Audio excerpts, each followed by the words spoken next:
This was it, my breaking point. The laughter from the dance floor felt like shards of glass scraping against my skin.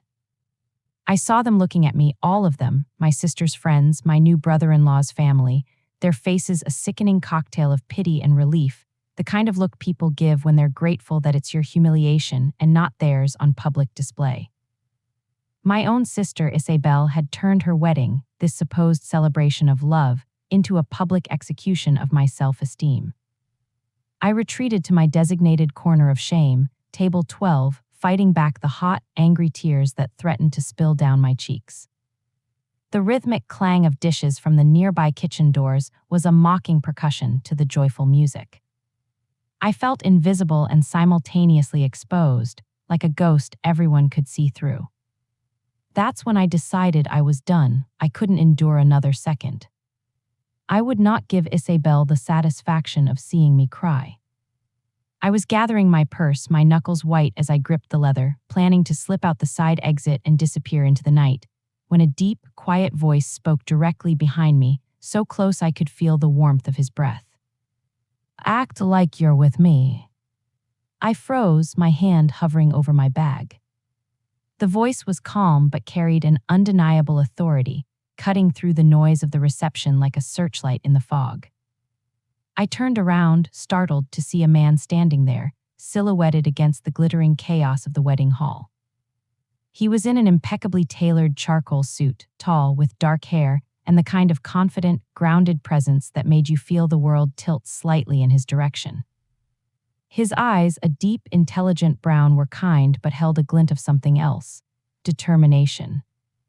And in that moment, as he looked at me not with pity, but with purpose, a crazy, desperate spark of hope ignited in the wreckage of my evening. My sister Isabel made sure everyone at her wedding knew I was the pathetic single one. She seated me at the reject table, introduced me as still looking for someone, and even had her bridesmaids whisper about my sad love life. But when that mysterious stranger whispered, "Act like you're with me," what happened next turned her perfect day into my perfect revenge. If you've ever been humiliated by a family member who thinks being single makes you less than, hit that like button. Subscribe if you believe karma comes in the most unexpected ways, because this story proves that sometimes the best revenge is served with a side of undeniable jealousy. The wedding hall sparkled with what must have been thousands of golden fairy lights, and massive crystal chandeliers dripped from the ceiling like frozen waterfalls. The air smelled of expensive lilies and champagne. But all I could focus on was the crisp, embossed table number in my hand, table 12. It was tucked away in the darkest corner of the ballroom, a sad little island pressed right up against the swinging double doors of the kitchen. Every few minutes, the doors would burst open with a gust of hot air and the smell of cooking grease, as catering staff bustled in and out with trays of food. This was the singles table, the reject table. The place where Isabel had strategically marooned me to make sure every single guest understood that her older sister, the successful one with the marketing career, was still hopelessly, pathetically alone. I'm Clara. And to understand how I ended up as the family disappointment at my own sister's fairy tale wedding, you have to understand the years of quiet competition that led to this very loud, very public declaration of war. Isabel and I had never been close, but the silent, simmering competition between us had reached toxic levels over the past year. Her happiness, it seemed, required my unhappiness as a backdrop. Ever since she got engaged to Marcus, a successful investment banker from a family whose name was whispered in an entirely different tax bracket, she'd made it her personal mission to highlight my single status at every opportunity. "Maybe you should try those dating apps again, Clara," she'd say with that painfully fake tone of concern during family dinners. Her eyes would be wide with faux sympathy as she continued, "I mean, you can't be picky forever. Time is running out, you know." Our mother would just nod, a sad, helpless look on her face, while our father would awkwardly clear his throat and try to change the subject. But Isabel never let it go. It was like my romantic failures were a fuel source for her own smug satisfaction, a constant validation that she, the younger sister, had won the race to the altar. It had always been this way. I remember my 10th birthday party. I had saved my allowance for 6 months to buy this beautiful, intricate model horse. I was obsessed with it. I unwrapped it, and for a glorious few minutes, I was the center of happy attention. Then Isabel, who was 8, came running through the room with a can of soda. She accidentally tripped right next to me, drenching the model horse and snapping one of its delicate legs. I remember her face, the perfect performance of a shocked, apologetic little girl, her bottom lip trembling as she said, "Oops, I'm so sorry, Clara." But I saw the flicker of triumph in her eyes before the fake tears started. She had broken my favorite thing, ruined my moment, and put the spotlight right back on herself. Now, standing here at her wedding, I realized nothing had changed. She wasn't just seating me at a bad table. She was breaking my favorite toy all over again, making sure everyone was watching while she did it. The morning of the wedding, she called me while I was trying to do my makeup. My hands were already shaking slightly, a mixture of nerves and a familiar dread that always surfaced during big family events. She claimed it was just a last-minute, sisterly check-in. "Clara, honey," she said, her voice dripping with a syrupy condescension she probably thought sounded like genuine concern. "I know today might be a little emotional for you. Seeing everyone so happy and in love, it can be a lot when you're, well, you know. I just wanted to make sure you were okay." I stared at my own reflection in the mirror, my mascara wand paused midair. "I'm fine, Isabel, I'm happy for you," I said, the lie tasting like ash in my mouth. "Of course you are," she cooed. "And listen, just a little sisterly advice. Try to mingle a bit tonight. Please don't spend the whole night talking to the bartender like you did at Cousin Joanne's wedding.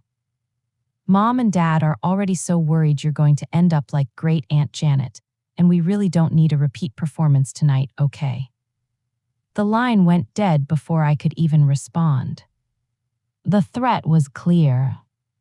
She wasn't just offering advice. She was firing a warning shot, reminding me of my place in the family hierarchy. And little did I know, she had already arranged my seat right next to the person she had just used as a cautionary tale. That phone call should have been my final warning, but I pushed it down. I arrived at the grand reception hall wearing a beautiful navy dress I'd spent weeks choosing, a fragile piece of armor I hoped would protect me. It didn't. The moment I walked in, Isabel's maid of honor, Stella, intercepted me with a clipboard and a brittle smile. "Oh, Clara, there you are. Let me show you to your table," she said, her voice laced with the same fake sweetness Isabel specialized in. She led me past tables filled with happy couples and laughing families, all the way to the back corner, to table 12. To my seat next to Great Aunt Janet, who immediately began complaining about the music and asking if I'd considered freezing my eggs. The real humiliation, however, was yet to come. Once the reception was in full swing, Isabel decided it was time to parade me around like a cautionary tale. I was trying to get a glass of water when she swooped in, grabbing my arm with a grip that was surprisingly tight. "There you are," she chirped. "Come, I want you to meet Marcus's family." She pulled me toward a group of impeccably dressed, sophisticated-looking people who radiated wealth. "Everyone," Isabel announced, tucking herself under Marcus's arm like she was a prize he'd just won. "This is my wonderful older sister, Clara. She's our little career woman, so brilliant at her job she just hasn't had time for anything else." The group smiled polite, pitying smiles while I stood there, feeling the heat creep up my neck. An older woman with perfect hair and a diamond necklace, who I learned was Marcus's aunt, looked me up and down. "Oh dear, don't worry," she said, patting my arm. "There's someone for everyone. Have you tried church groups?" Before I could answer, she opened her designer purse. "Actually," she continued, "my friend runs a wonderful matchmaking service for more difficult cases. Let me give you her card." She pressed it into my hand, and I was forced to thank her as my sister watched, a triumphant smirk playing on her lips. Isabel laughed, not a kind laugh, but the sharp, cruel sound of someone enjoying another person's discomfort. "Clara's very independent," she said, the way she said independent making it sound like a disease. "Aren't you, sis?"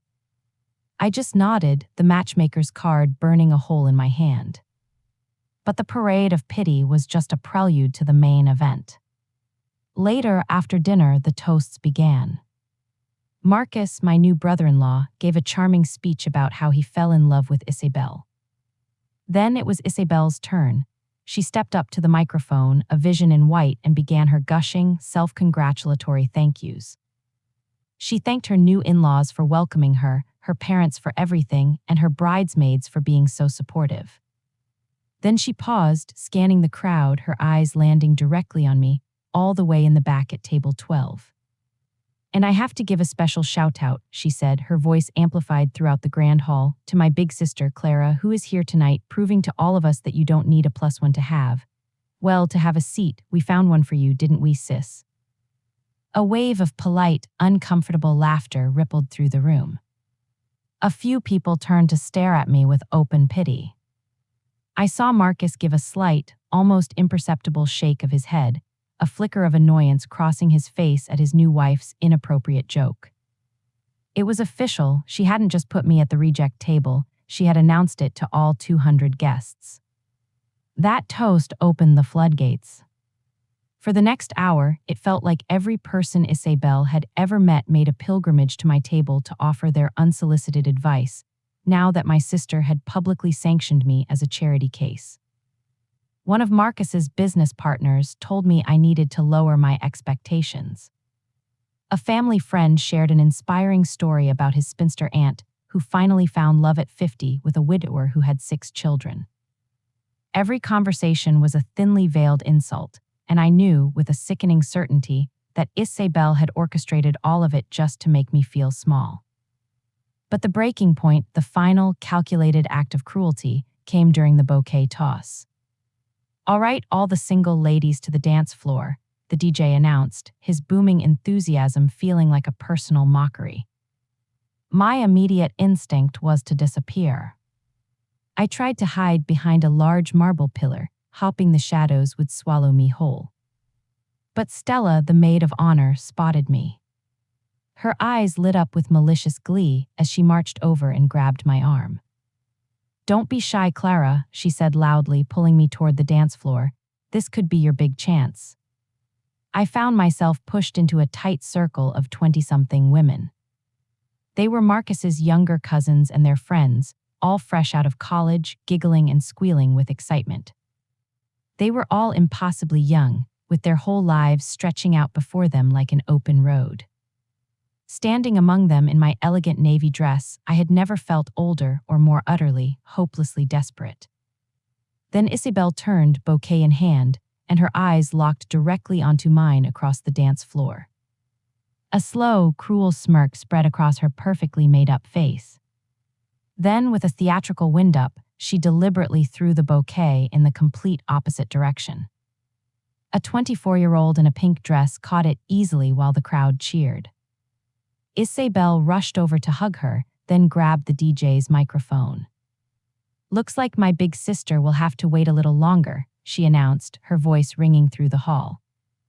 The laughter that followed was sharp and immediate. It hit me like a physical blow. That was it, I was done. I stumbled back to my table, the laughter of the crowd echoing in my ears. I sank into my chair, my vision blurring with tears of pure rage and embarrassment. I wouldn't cry, I would not give her that satisfaction. I fumbled for my purse, my only thought to get out, to escape before my composure completely crumbled. And that's when the voice spoke quietly behind me.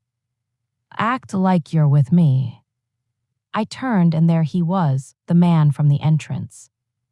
He slid into the empty chair next to me with a fluid, easy grace, as if he belonged there. "Excuse me," I whispered back, my voice hoarse. "I'm Julian," he said, his voice low and steady, "and I couldn't help but notice you've been the subject of some rather cruel entertainment tonight." He looked directly at me and there was no pity in his eyes, only a sharp, intelligent awareness. "Your sister's toast was uncharitable," he continued, "and that bouquet toss was a masterclass in passive aggression. I'm guessing you didn't ask her to use your personal life as the evening's floor show." I stared at him, stunned. He had seen it. He hadn't just seen the obvious insults, he had understood the subtle, venomous undercurrent of it all. I could see Isabel across the room, already gesturing in my direction while talking to a group of Marcus's colleagues, no doubt launching into Act 3 of her pathetic older sister monologue. He followed my gaze and nodded slightly. "You don't mind, do you?" he asked, though it wasn't really a question. It was an offer, a lifeline. I shook my head, too surprised to speak. For the first time all evening, I didn't feel like a ghost. He extended a hand, his smile warm and genuine. "Julian, Marcus's cousin from Boston, and you must be Clara, the sister who apparently needs saving from eternal spinsterhood." Despite the storm of emotions inside me, a small laugh escaped my lips. "That's me," I said, my voice finally returning, "the family charity case." He smiled, a slow, conspiratorial smile that made something inside my chest loosen. "Well," he said, leaning in slightly, "not anymore." Without another word, Julian draped his arm casually along the back of my chair, a simple gesture that instantly created a bubble of intimacy around us. He leaned in to speak, forcing me to lean in as well, our heads closed together as if we were sharing a private joke in a room full of strangers. The effect was immediate and seismic. It was like a magnet had been switched on in our forgotten corner of the room. I noticed heads turning, the whispers shifting their tone from pity to curiosity. Marcus's relatives, who had looked right through me earlier, were now glancing over with intrigued, assessing expressions. They knew who Julian was, and they clearly couldn't understand what he was doing with me. And then I saw her, my sister. Isabel was mid-conversation with the wedding planner, no doubt complaining about the placement of a floral arrangement. Her eyes scanned the room, and when they landed on us, she did a full double take. Her perfect, practiced smile faltered, her posture stiffened, and her eyes narrowed into suspicious slits. The mask of the blissful bride cracked just enough to show the furious, controlling woman underneath. She made a curt excuse to the planner and started walking toward our table, her long, white train trailing behind her like the tail of an angry shark cutting through the water. The game had begun. "Clara," Isabel called out as she approached, her voice a full octave higher than usual, a clear signal of her agitation. "I didn't realize you knew Julian."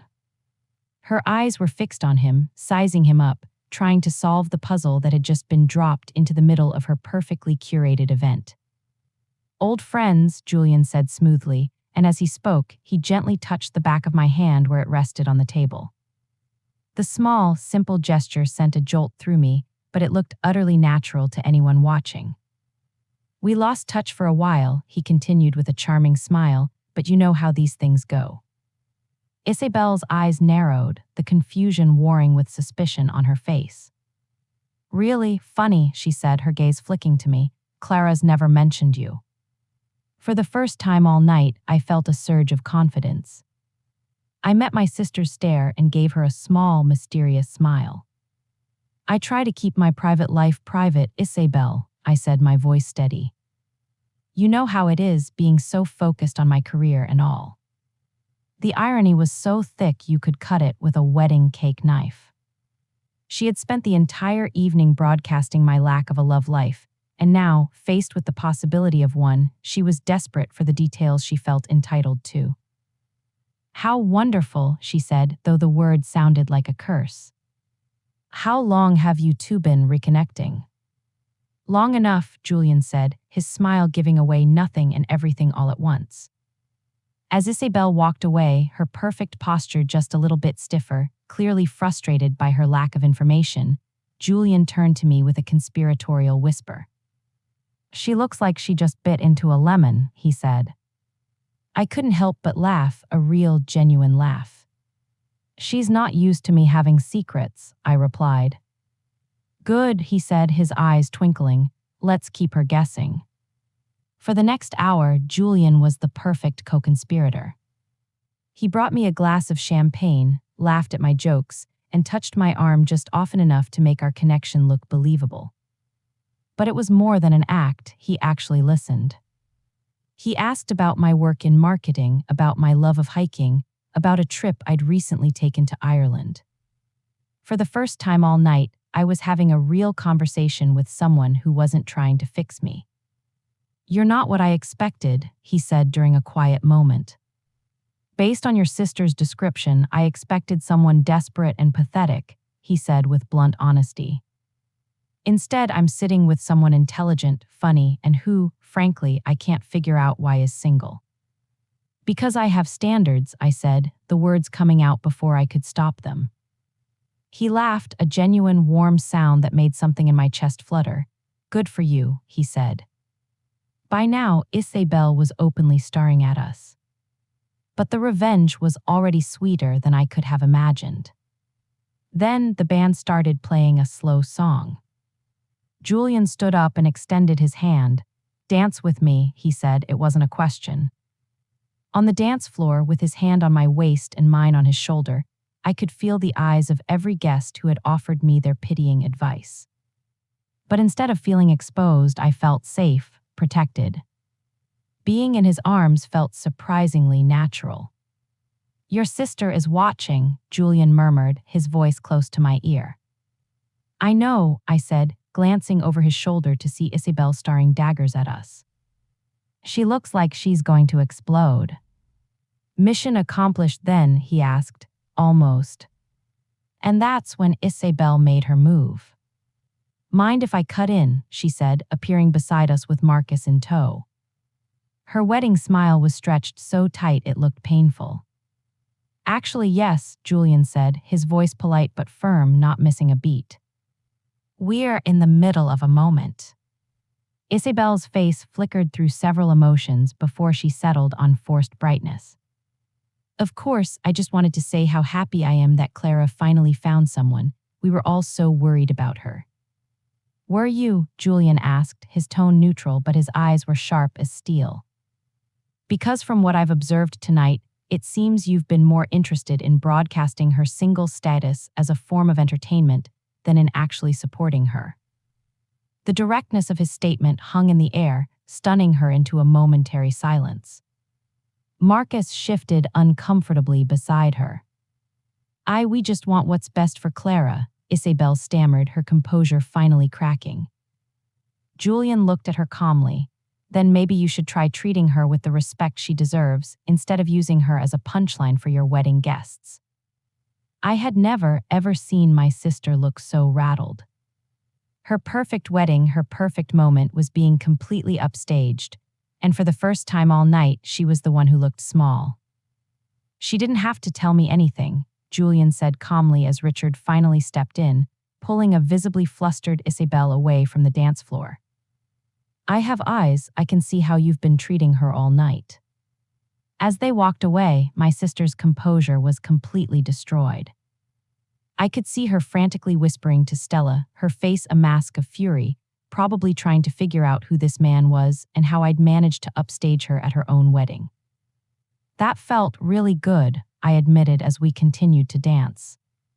"We're not done yet," Julian said with a smile that made my heart skip a beat. For the rest of the evening, Julian made sure I was never alone. When dinner was served, he spoke quietly to a member of the catering staff, and within minutes, our place settings were being moved from the desolate table 12. My cousin Marcus would be insulted if I sat this far away from the family, he had told them with an easy, confident authority they didn't dare question. Our new table was front and center, right next to Marcus's parents, where everyone could see us laughing and talking like a real couple. The shift in the social climate was instantaneous and breathtaking.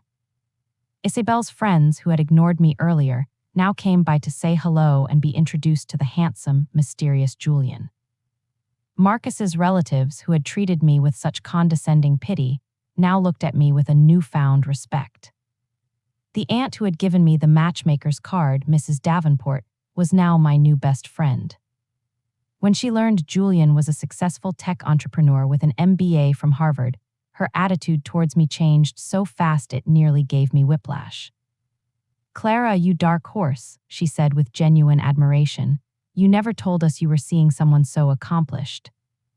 The best part, though, was watching Marcus himself come over. He ignored his new bride, who was watching from the head table with a thunderous expression, and clapped Julian on the back. "Julian, can't believe you made it down from Boston," he said warmly, launching into an animated conversation about stocks and startups. For the first time, I saw a crack in my sister's perfect world. She had the wealthy husband, but I had the one he was actually interested in talking to. But the final, perfect act of poetic justice came during the garter toss. When the DJ called all the single men to the floor, Julian gave my hand a light squeeze and remained seated. But Isabel, seeing an opportunity to expose our charade, grabbed the microphone from the DJ. "Wait," she called out, her voice a little too loud, a little too desperate. "Julian, you can't go up there, you're not single." The music stopped, the whole room looked at him. Julian simply smiled, stood up, and took the microphone from her. He looked at me, a warm, intimate expression in his eyes, then turned to the crowd. "Actually, I am single," he said, his voice calm and clear, "but I'm hoping that's a very temporary situation. Clara and I are just taking things slow, getting reacquainted." The crowd let out a collective awe, and Isabel was left looking like a petty, jealous child. He handed the mic back and walked onto the dance floor. The garter sailed through the air, and whether by luck or Marcus's perfect aim, it landed directly in Julian's hands. The symbolism was so thick it was almost comical. According to tradition, Julian was supposed to place the garter on the leg of whoever caught the bouquet. "But it looks like our bouquet catcher, Chloe, has already left for the night," the DJ announced. "We need a volunteer." Julian didn't scan the crowd. His eyes found me immediately, and he gave me a look that was both a question and an invitation. I felt my heart hammer in my chest as I gave a small, almost imperceptible nod. The crowd cheered as I walked to the chair placed in the center of the dance floor. Julian knelt before me, and as he gently slid the lace garter onto my leg, the roar of the crowd seemed to fade into a distant hum. The way he looked at me, the careful gentleness of his touch, it felt surprisingly, breathtakingly intimate. The line between pretense and reality blurred into nothing. In that moment, I found myself wondering if the undeniable chemistry between us was entirely fake. I glanced up and saw my sister's face. It was a mask of barely controlled fury as she watched her single, pathetic sister become the romantic centerpiece of her own wedding. As the evening wound down and guests began to leave, Julian walked me to my car. The cool night air was a relief after the stuffy, overheated ballroom. The parking lot was quiet, bathed in the soft glow of the lampposts, blessedly far from the watchful eyes of my family. I turned to him, the man who had been my shield all night. "Thank you," I said, my voice thick with an emotion I couldn't quite name. "I know tonight was just an act, but you saved me from what was about to be the most humiliating experience of my life." He looked at me, his expression serious in the dim light, the playful, mischievous glint in his eyes replaced by something deeper, more intense. "What makes you think it was just an act?" he asked, his voice quiet. My heart stopped. I could hear the faint sound of music still drifting from the reception hall, but it felt a world away. "Because," I stammered, "because you don't even know me." "I know enough," he said, taking a small step closer. "I saw you when you first walked in, how you held your head high even when they sent you to that awful table. I saw your face when your sister made that cruel toast. You didn't get angry, you didn't make a scene, you just absorbed it with a grace she'll never understand. I know you're strong enough to endure a night like this without fighting back, and you're kind enough to be happy for a sister who clearly doesn't deserve it." He paused, his gaze unwavering. "I'm not interested in pretend, Clara. I'm interested in the woman who showed more strength and dignity in one night of humiliation than most people show in a lifetime." I felt tears threatening, but for the first time that night, they weren't from humiliation or rage. They were from gratitude.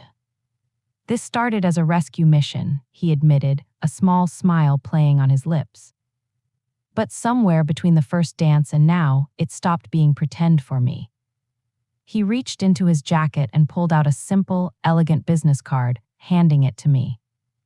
On the back, his personal number was written in strong, confident handwriting.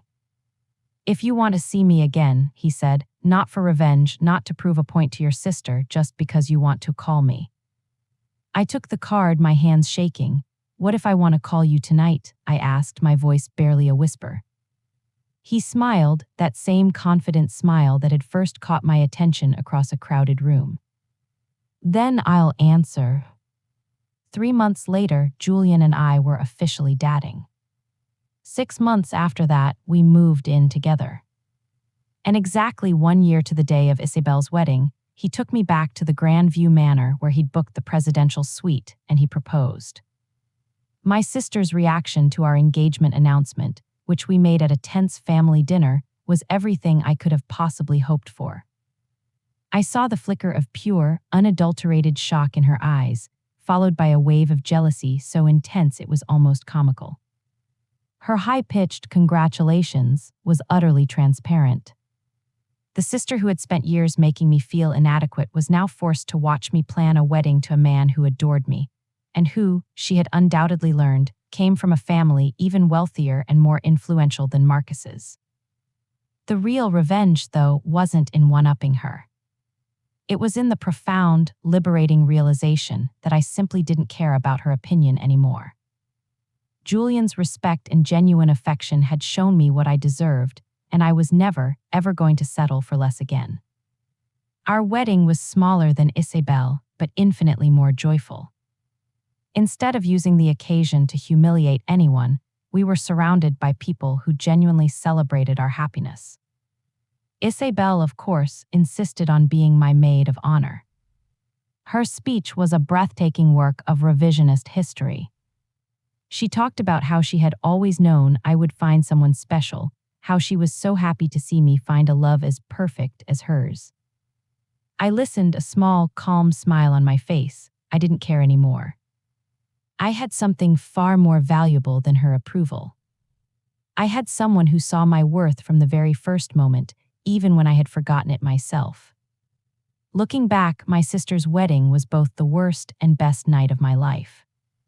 Her cruelty showed me just how badly I had been allowing people to treat me, but it was also the very thing that led me to Julian. Without her humiliation, I never would have been vulnerable enough to accept help from a stranger. Sometimes, the people who try to hurt us the most accidentally give us exactly what we need to change our lives. Isabel wanted to make me feel small and pathetic. Instead, she created the perfect circumstances for me to meet my future husband. The irony is perfect. In her desperate attempt to prove I was unlovable, she delivered me directly to the love of my life. If this story reminded you that the best revenge is always living well, hit that like button and subscribe for more incredible stories of karma and unexpected love. Have you ever had someone's cruelty backfire on them spectacularly? Share your story in the comments. Sometimes the universe has a wicked sense of humor about justice, and sometimes that humor leads to a happiness you never thought was possible.